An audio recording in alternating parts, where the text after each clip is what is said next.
Assalamualaikum warahmatullahi wabarakatuh. Alhamdulillah, wassalatu wassalamu ala rasulillah wa ala alihi wa sahbihi wa man walah wa ba'd. Saudara-saudariku, di antara tuntunan fikih yang sangat penting diketahui dan dijalankan oleh setiap muslim ataupun muslimah dalam syariat Islam adalah tuntunan mandi janabah. Mandi besar yang dilakukan baik oleh lelaki ataupun perempuan yang telah mengalami mimpi tertentu atau telah berlangsungnya hubungan seksual suami istri secara legal atau hal-hal yang sejenis dengannya. Tuntunan dimaksud telah disampaikan oleh Rasulullah SAW dengan sangat detail dan direkam dengan sangat sempurna oleh para ulama kita, khususnya para ulama hadis dalam kitab-kitab hadis mereka. Di antara sekian kitab itu, bersama kita saat ini ada kitab Imam Muslim dikenal dengan Sahih Muslim. Jika Anda memasuki kitab yang ketiga, yaitu Kitab Al-Hid, ya, di bab yang ke-9, bab Sifatul Ghusl Janabah, bab tentang tata cara mandi janabah. Anda akan temukan di sini di nomor hadis 316, 317, ya, dan selanjutnya bagaimana Sayyidah Aisyah radhiyallahu taala anha memberikan contoh gambaran seperti yang disaksikan dari perbuatan Nabi sallallahu alaihi wasallam, yang dengan itu memberi petunjuk pada kita bagaimana cara mengerjakan mandi janabah dimaksud. Saya bacakan sejenak, kemudian kita akan praktekkan langsung ya dari lokasi kamar mandi tertentu supaya lebih paham apa yang akan coba kita lakukan. Saya akan bacakan satu hadis dulu ya, ke rawi terakhirnya saja. Qala an Aisyah radhiyallahu taala anha qalat, hadis ini diperoleh dari Sayyidah Aisyah ummul mukminin, semoga Allah ridha kepada beliau. Beliau menyampaikan, kana Rasulullah sallallahu alaihi wasallam, adalah Rasulullah sallallahu alaihi wasallam, idza tasala min al-janabati, apabila beliau melakukan mandi janabah, mandi besar, ya bada'u fayaghsilu yadayhi, maka beliau akan memulai dengan mencuci kedua telapak tangannya dulu, dibersihkan dulu telapak tangannya. Kemudian thumma yufridu bi yaminihi 'ala shimalihi fayaghsilu farjahu. Setelah itu beliau kemudian menuangkan dengan tangan kanannya ke tangan kirinya, ya, sejumlah kadar air tertentu. Kalau bisa kita gunakan misalnya pakai gayung, ya, atau kita bisa gunakan dari keran untuk mengambil, ya, kemudian dialirkan ke tangan kiri untuk membersihkan pertama bagian kemaluannya terlebih dahulu. Setelah itu thumma yatawadda wudu'ahu lis-shalah, kemudian beliau menunaikan wudu seperti wudu untuk menunaikan salat. Ya, jadi tadi membersihkan telapak tangan keduanya, menuangkan dari tangan kanan air ke bagian tangan kiri dan membasuh atau membersihkan kemaluan, kemudian berwudu seperti halnya wudu salat. Tsumma ya'khudul ma'a fayudkhilu asabi'ahu fi usul asy-sya'ri. Kemudian beliau mengambil air, ya, lalu dengan air itu beliau menyela-nyela, ya, di bagian rambut ke kepalanya sehingga meresapkan air kepada bagian kepala secara merata. Lalu kita lanjutkan. Jadi mohon izin saya nggak pakai kacamata ya, jadi saya menyesuaikan. Bismillah. Kemudian hatta idza ra'a an qad istabra'a hafana 'ala ra'si thalatha hafanat. Kemudian ketika beliau sudah merasakan, jadi sudah mulai merata dengan baik, ya, baru diserapkan, ya, dialirkan secara merata dengan jemarinya. Setelah itu baru kemudian dibasuhkan, ya, 3 kali basuhan disiram, ya, ke kepala itu sehingga menyerap dengan sempurna ke bagian pori-pori dan ke seluruh bagian kepalanya. Setelah itu, thumma afadha 'ala sa'iri jasadihi thumma ghasala rijlaihi. Lalu menyempurnakan untuk membasuh seluruh tubuhnya dari kanannya, kirinya secara sempurna keseluruhannya. Baru kemudian di akhir membasuh kedua kakinya. Nah, ini nanti ada yang menarik ya sebelum kita praktekkan teman-teman sekalian. Ini pun ada di Al-Bukhari. Di sini disebutkan nomor hadis 248, 262 juga nomor hadis 272. Nah, ada yang sangat menarik teman-teman sekalian.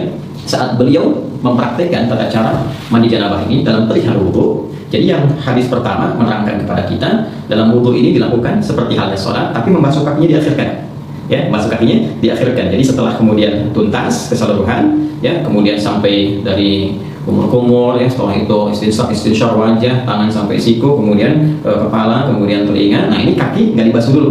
Ini hadis bagian pertama. Jadi setelah nanti yang tadi selesai habis, baru terakhir nanti pindah tempat untuk bisa membersihkan kaki, ya, bagian terakhir.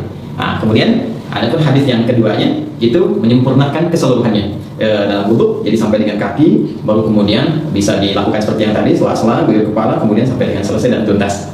Dan dua-duanya nggak ada persoalan, tinggal pilih mana yang paling mudah untuk dilakukan. Hanya tipis saja perbedaan untuk membasuh kaki dalam perihal wudunya, apakah diakhirkan atau diawalkan. Nah, sekarang untuk lebih jelasnya kita coba praktek ya. Kita praktek, kita melihat bagaimana praktek menggunakan keran dan juga menggunakan gayung. Bismillah. Yuk. Nah, baik teman-teman sekalian, sebelum kita masuk mempraktekkan, ingat masuk kamar mandi, 2 hal yang sangat penting. Pertama, langkahkan kaki kiri kita dulu, ya. Jadi masuk nanti melangkah kaki kiri sambil mengucapkan, ya, Allahumma inni a'udzubika minal khubuthi wal khaba'ith. Ya Allah, Aku berlindung kepadamu dari berbagai godaan setan, baik berjenis kelamin laki-laki ataupun perempuan yang membawa pada suasana yang tidak menyenangkan. Ingat ya, banyak hal yang kotor supaya tidak berlama-lama. Fokus, kaki kiri, langkahkan masuk, kemudian doa yang tadi disampaikan, dan bersiap kita mencoba untuk mempraktikkan. Nah, ini saya ingin jelaskan dulu sama teman-teman bahwa posisinya ini saya tampilkan yang komplit ya, komplit dalam pengertian bahwa di kekinian kan kita bisa menggunakan keran seperti ini, ya. Kemudian juga ada yang menggunakan gayung seperti ini, ya, atau juga menggunakan shower seperti ini, ya. Ini belum saya nyalakan dulu untuk memudahkan, nanti kita bisa gunakan secara bersamaan. Baik, yang pertama, berdasarkan praktek dari hadis yang telah kita bacakan tadi, maka kita mulai dengan mencuci telapak tangan terlebih dahulu, ya, dengan semua jari-jari yang melekat di dalamnya. Karena itu penting bagi kita untuk mencontohkan. Pertama, karena kita akan coba menggunakan keran terlebih dahulu, maka ini kita geser dulu ya embernya. Jadi tidak kita coba tadahi di bawah dulu supaya air yang diduga tidak bersihnya itu tidak langsung masuk ke dalam bagian ember atau bejana, ya. Walaupun nanti beberapa bagian dari proses kita untuk melakukan tuntunan syariat ini bisa kita tadahi dengan air, ya. Jadi kita basuh dulu seperti ini teman-teman sekalian, ya. Nah, seperti ini. Nah, tentu kita ucapkan bismillah dalam hati, ya. Demikian. Nah, seperti ini. Jadi rasa sudah bersih, teman-teman sekalian. Boleh kita matikan, ya. Lalu kita tadahi begini, ya, supaya tidak terlampau banyak nanti air yang mengalir keluar sehingga berlebihan, ya, dan sangat tidak disukai berlebihan. Baik. Kemudian setelah itu kita coba nyalakan dulu, teman-teman sekalian, ya. Lalu siapkan sabun. Ini sabun, ya. Sebelumnya sudah ada. Siapkan sabunnya dulu. Nah, ini sabun penting karena nanti di dalam hadisnya, teman-teman sekalian, itu nanti saat membasuh kemaluan, itu tangan setelah itu dibasuh dulu menggunakan tangan dalam hadisnya, ya, tangan. Nah, ini sebagai pengganti dalam konteks tangan itu bisa menggunakan apa? Menggunakan sabun, ya. Intinya membersihkan kotoran mungkin bakteri atau yang lain yang melekat di dalam tangan setelah membasuh kemaluan. Tadi sudah kita tangan sudah kita basuh, ya, sudah kita bersihkan. Setelah itu lebih baik sambil jongkok seperti ini, ya, sambil jongkok. Nah, mungkin sisa-sisa dari bagian tubuh kita bisa dikeluarkan untuk mengalir. Kemudian setelah itu dibersihkan bagian kemaluan, ya. Jadi ambil air, membersihkan bagian kemaluan dengan rapi, dengan bersih. Nah, setelah kemudian ini hadis tadi yang tidak sempat saya bacakan, ya, hadis yang keduanya karena untuk mempercepat, ya, untuk mempercepat praktek. Ini nanti setelah dibersihkan, ambil sabun, ya, sabun diambil secukupnya. Kemudian, nah, seperti ini, ya. Nah, kita bisa kemudian cucikan dulu, basuhkan, kemudian baru kita bilas dengan menggunakan air seperti ini, ya. Nah, sudah selesai. Baik. Nah, ini sudah bersih bagian kemaluan. Lalu setelah itu kita bersiap untuk berwudu seperti wudunya sholat, ya. Jadi ini saya coba singkapkan dulu teman-teman sekalian, ya, sampai sini supaya ini bagian siku juga bisa ada batas yang terlihat. Ini, ya. Nah, kita mulai wudu seperti halnya wudu untuk sholat. Nah, ini seperti biasa, ya. Nah, boleh kalau mau begini lagi, ini kan sudah bersih di tangan tadi, ya. Begini. Nah, selanjutnya dalam hati kita, yang bismillah sudah kita ucapkan juga ke dalam hati kita. Kita mulai, ya. Nah, ini kita bisa berkumur-kumur seperti biasa. Nah, boleh berkumur-kumur itu bisa sambil berkumur demikian. Lalu kemudian kita bisa sambil istinsyaq dan istinsyaq seperti ini cara pertama. Jadi saya sambil menyerap hidung bagian, bisa juga kumur-kumur seperti tadi. Saya membersihkan bagian gigi, ya. Itu kebiasaan saya supaya kotoran-kotoran makanan juga bisa sekaligus bisa keluar, ya, seperti tadi. Atau nanti kumur-kumur itu lalu bagian istinsyaqnya boleh yang istinsyaq dan istinsyaq. Istinsyaq itu menghirup dari hidung, ya, bagian istinsyaq dikeluarkan. Nah, dalam suasana COVID semacam ini itu penting karena nanti reseptor-reseptor virus itu yang suka menempel di bagian hidung, ya, sebelum masuk ke laring, ke faring, lantas ke paru-paru, kita berlindung dari semua itu, ya. Nah, ini bisa setidaknya bisa dikeluarkan dengan istinsyaq, menghirup air ke hidung dan istinsyaq dikeluarkan. Seperti contohnya, ya. Hirup. Ya. Jelas, ya? Baik. Nah, ini teman-teman sekalian sudah. Kemudian seperti biasa, tutup aja, ya.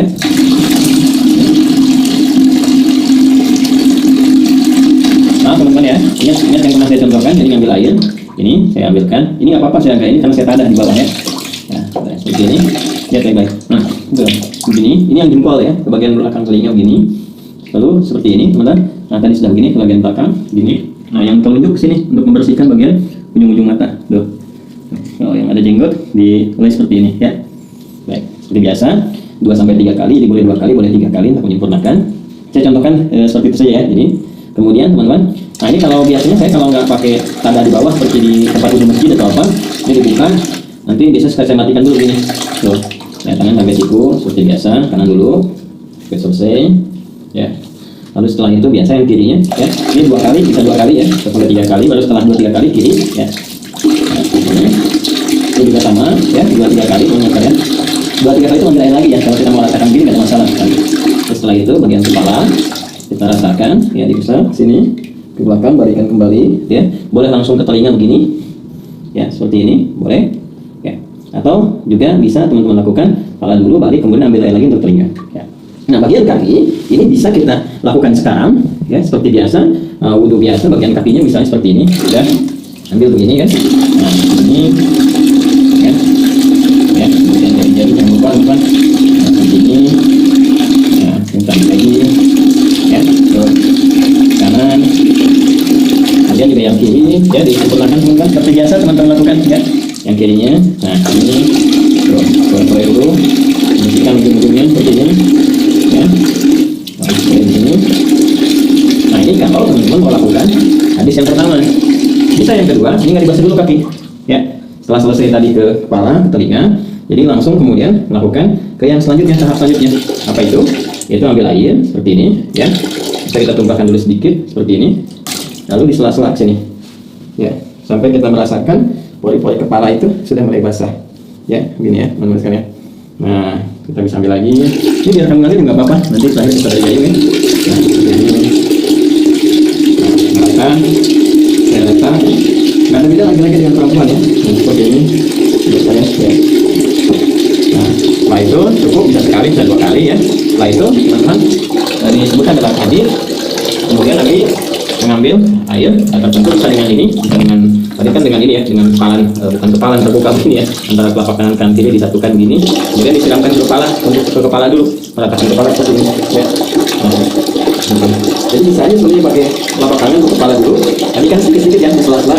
Kalau ini meratakan, kalau bisa menggunakan ini juga boleh, menggunakan keranjang. Saya coba contohkan pakai ini dulu tuh ya, secara menyeluruh, jadi selesai gitu ya. Nah, atasnya ini 3 kali ya, jadi 3 kali dicontohkannya ya. Jadi kita seperti ini ya, boleh pakai gayung juga, ini untuk kepala dulu ya, tadi kan kepala.